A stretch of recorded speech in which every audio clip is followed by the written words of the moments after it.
Ever think about getting traveler's insurance? I did, but I didn't know what the heck I was looking for. Didn't know what to ask. Well, hopefully this video can help you out some. Let's jump into it. Follow along. Medellin, no Netflix fillers playing out in the alleys. Stay smart, no stumbles through hidden valleys. dcborrob channel, don't be a subplot. Stick to the past where gold gets got. Okay, good morning, good evening, good afternoon, wherever it is you're located. Thanks for watching. You're watching DC Born Rob Erasing Borders. I'm DC Rob. Again, I told you I had a special guest. Today, I have Christopher with me on the show, and he is our, I guess, official now channel insurance guy. Because again, for the past 6 months to a year, I had been talking to you guys about getting travel insurance, and I'm not knowledgeable enough to explain this information on my own. So I brought Christopher on. So welcome to the show, Christopher. How you doing today? Great. Thanks for having me. Just briefly, I'm an insurance agent. I'm a registered investment advisor. I'm based out of New York, New Jersey, tri-state area with over 25 years of experience. I have the privilege of traveling across 5 continents. I operate in 4 countries. My services encompass insurance, auto, life, business, obviously travel insurance, and investing. I live in Medellin. I've been here for 2 years, and I've established a business and assembled a team of dedicated advisors. So if you need personalized consultations, look for my information and Rob's links. Okay, so this is outstanding. Guys, you can actually come see him. You can actually have a consultation sitting at a bar somewhere and discuss your needs. So I have 10 questions I want to ask you. Hopefully, guys, I can keep this between 15 and 30 minutes, because I know people will start dropping off and say, well, you didn't say this. I didn't get that out of it, when in fact it is here. So first question is, what is travel insurance? So travel insurance, just like any other insurance, it covers risk, right? Insurance in general is all about risk. In particular, travel insurance is going to cover you for those unforeseen events, losing your luggage. We've all had to deal with that. Trip interruptions, people, your partner's not making the trip, or the flights are canceled, or weather delays, all those sorts of things, depending on what type of plan you pick, could be potentially reimbursed or accommodate you if you need to lay over instead of sleeping on the floor in an airport. They will put you up in a hotel. So it picks up those sort of items. And moreover, if you have medical issues overseas, it would pick those type of services up as well. Well, you kind of answered my second question, which is, why do I need it? Why do I need it as a visitor coming from the United States? Or why do I need it as an expat who lives there? Maybe that'll be a little bit better. Sure. So 2 things. In particular with medical insurance, you could, if you have your own medical insurance in the States, obviously you could travel within the 50 states and have your coverage. But if you travel overseas, you really need to check with your carrier to see if that particular country, if there's a relationship between the carrier in the States or whatever country you're coming from to the country that you're traveling to. And so why would you have it? It's really to protect you, protect your family, protect your property, and for all those unforeseen events that could potentially take place. Well, let's give me a few examples. What exactly does it cover for someone who's visiting from here, or I guess for an expat? You tell me. I don't think there's any difference. You're in another country. So, for example, again, if my luggage is lost, if I lose my passport, there are services that can help expedite, get your passport for you passport bros out there, the past people that travel often. So you have those type of accommodations. If you need embassy services, you can contact the embassy and have a third party assist you in obtaining documentation. God forbid you pass away overseas. There's expatriation fees to move your remains from wherever you're located back to your home country. That gets very, very expensive. And these are the things that a lot of people don't think about. Okay, so the biggest question out of all 10 questions that I'm going to ask is, well, I know what my viewers want to know. How much does this cost? How much does it cost to have travel insurance for either or, expats or visitors? Great question. It's typically runs between 5 to 8% of your expense for your flight. Whatever your trip costs in its entirety, it's between 5 to 8%. but it's going to be based on your age, has a lot to do with it, your health, if you have any pre-existing conditions, and the destination or destinations. Obviously, there are some places that are a lot more remote, which could, increase the cost. But if you're going domestically or to, very touristic areas, it may not be as expensive. So it's based on those three factors. Okay. Now, COVID is on a decline. Of course, it's gotten better, but then there's the flu and this influenza and all this good stuff. Does it cover those type of things? Absolutely. So COVID is part of the packages, from your basic to your more robust plans. So COVID is a part of it, and there are services specific for COVID. I would always encourage you to read policy and the guidelines for the benefits. Okay. Well, a year ago, I was diabetic. I'm no longer diabetic, but does the insurance cover pre-existing conditions? Yes, it does. Typically, when you book your travel, or you book your flight and your hotel or whatever your stay is, you want to pick up the insurance as soon as possible, because depending on your pre-existing condition, some may or may not be covered overseas. Always again, you're referred to the policy for details on what is and what is not covered. But if you had a pre-existing condition and it has subsided or has been cured, so to speak, then it's no longer pre-existing. These are really issues that are ongoing that they're referring to, and if you're getting treatments and receiving medications for. Okay. Here's a big one. And this, I guess you could equate this to getting in a car accident and then trying to get insurance. But can you start your traveler's insurance after your trip has begun? Great question. Typically, you can. It's not recommended because, again, if you have an event that happens prior, so if you leave on the 5th and you landed somewhere else and you lost your luggage and now you try to buy it on the 6th, they're going to decline that coverage. One thing you and I, Rob, had this conversation about insurance paying is they will stick to the print. And if it's outside of the purview of their guidelines and their policy recommendations, then they will not pay the claim. So insurance only pays for what is covered, not for what you and I think should be covered. So it's very important, again, to speak to an advisor or an agent like myself to go through the documents to clear that up. Okay, well, let me ask a B part to that question. Sure. How far in advance do you need to get this traveler's insurance? Typically the recommendation is you get it the same day that you're booking your flight, right? But ideally, if you're flying out, you book it 3 months out. Obviously, you don't need to do it right then and there. So I would say at least a week before your flight, if I'm giving something in general. But as a rule of thumb, you book your flight, you book the insurance. Okay, because when you're, at least the link you sent me before, you have to put that information in there, right? Like, how much does your flight cost? So you would have had to have needed to book, or being in the process of booking your flights and your hotel stay, how long that's going to stay, because they want to know all that information ahead of time, right? And a lot of people will go to different destinations. They may be gone for a month and backpack or whatever these guys and gals do, and go to different countries. So you want to be able to, have all that information, and also, picking the right type of plan based on your itinerary.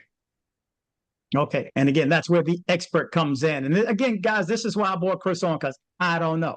I'll be the first to say, and he and I have been communicating, a while, months and months. And Yeah, finally had some time to actually bring him on. So, well, another question is, what's not covered by traveler's insurance? Okay. This is a good one, and I appreciate the question.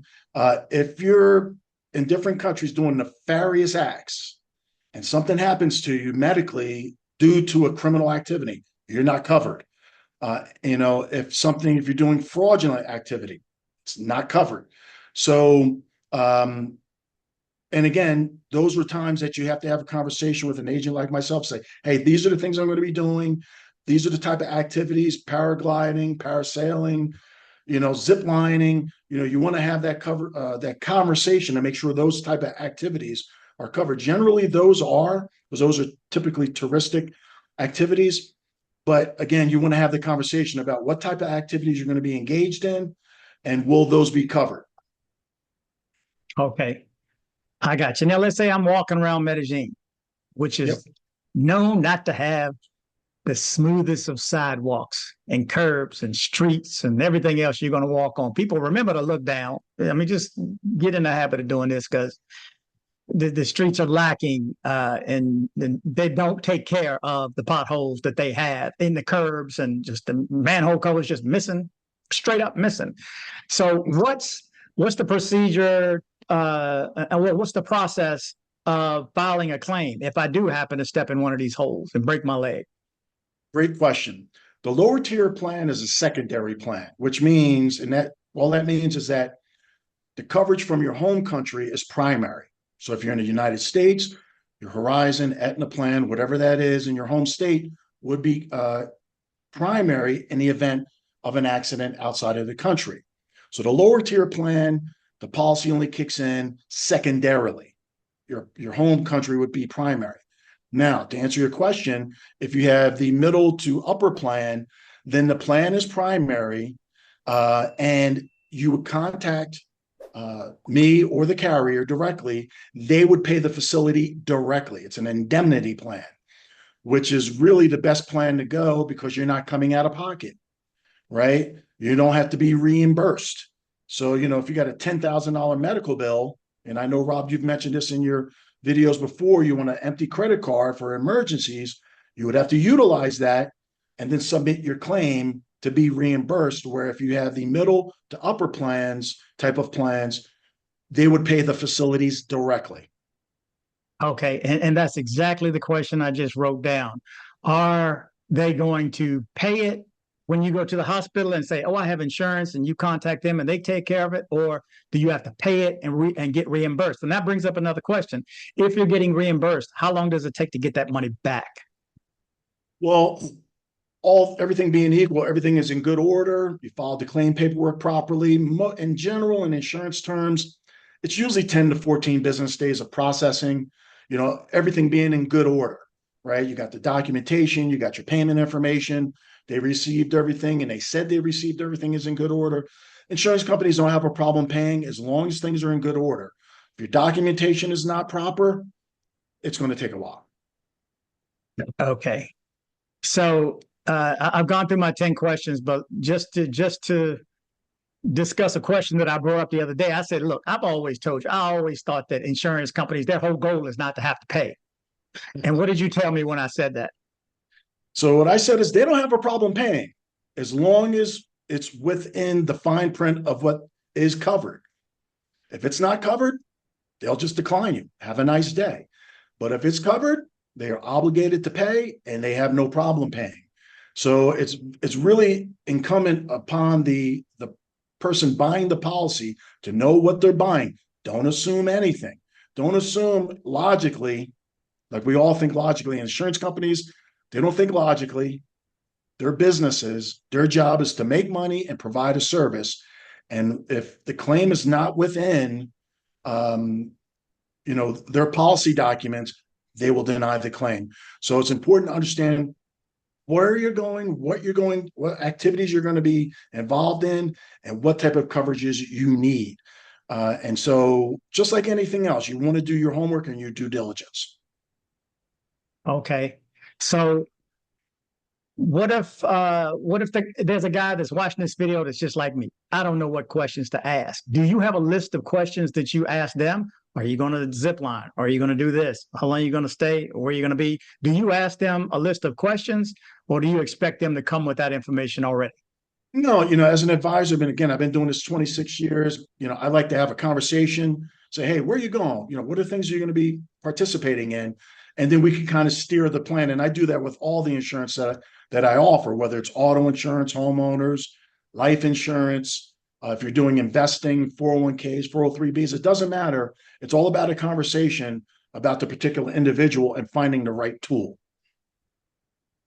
Makes sense. Makes sense. Okay, guys.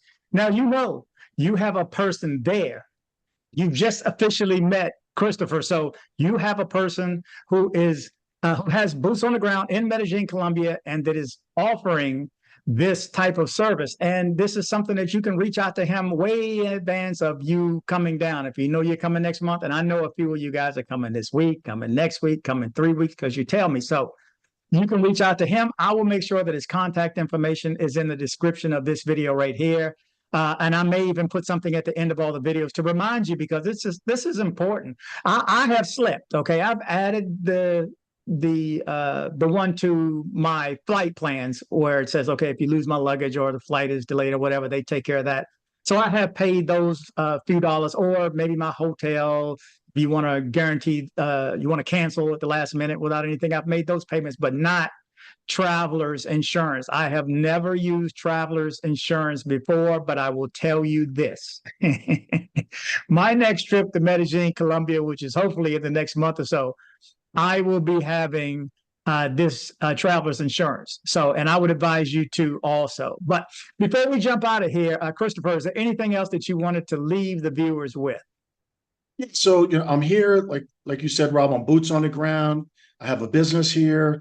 If you need help getting your cedula, I have processes for that. If you wanted to find out how to establish a business with the Dion here, which is the IRS, similar to the States, I can help you with that. I have attorneys.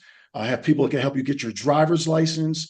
So I have a lot of services at my, that I have access to, and people can reach out to me again for a consultation, and certainly can give you some good information.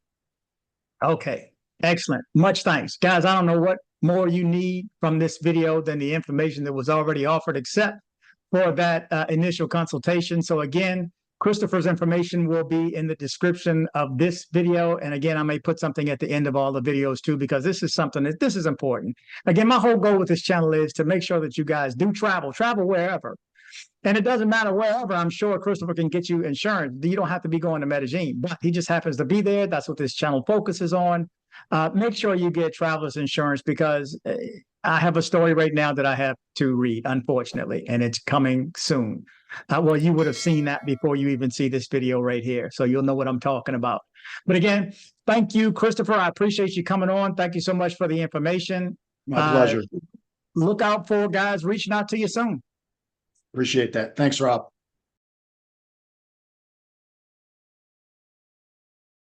Okay. Hey, Christopher, I appreciate it. Valuable information, man. Again, I know I need it. I know I've needed it, because I'm that person that thinks ahead. And there's a reason that you're in my reality right now, to pass this information on to somebody. So and again, I do this for one person. So if one person gets the benefit out of this, blessings. Yeah, no, you're right. I mean, and the thing is, one of the things that we didn't mention is that these things are good for 6 months. So you can buy it for up to 6 months. So if you're going from, like me, I'll go to Medellin, I'll go to Mexico, go back to the States. And so it's going to cover me for 6-month clips. So for those that may be coming here for their, using a tourist visa and then getting the extension for another 3, and they're here for 6 months, it fits perfect, right? So no matter where you're at, if you're in Guatemala, I know you had mentioned you were in Guatemala before. I got people that work for me in Guatemala. Love Guatemala. Yeah. And so it works out well. And the more I think about it, the more important it is, because the more I look at the benefits, I'm like, damn, it's got life insurance, it's got medical insurance, it's got terrorism insurance. If you get kidnapped, if you lose your passport, it's got a lot of nuance to it. And you only find out whether you need it is once you need it, right? That's the problem.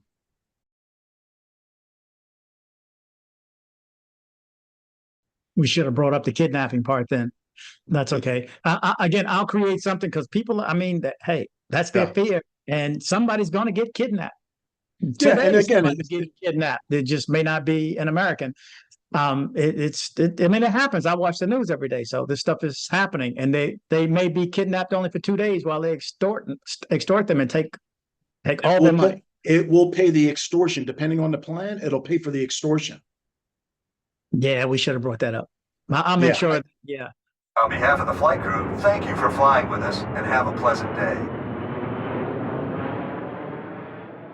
Okay, hold on, guys. Hold on, guys. Right quick. If you need to have things shipped to Colombia, shipped to someone else, or shipped to yourself to Colombia from the United States, make sure you reach out to CaribbeanShipper.com. CaribbeanShipper.com. The contact information is coming next.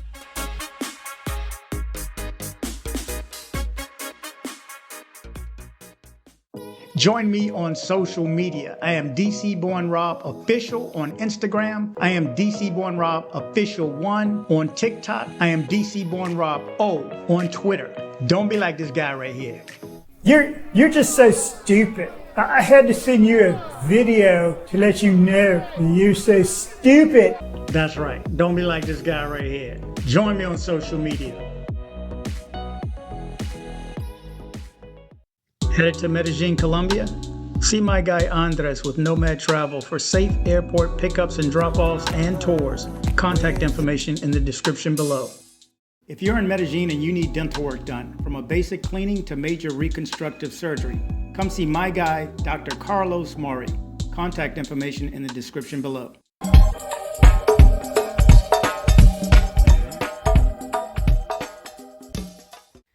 Thanks for hitting like. You did the right thing by hitting like. Thanks for hitting like. Thanks for hitting like.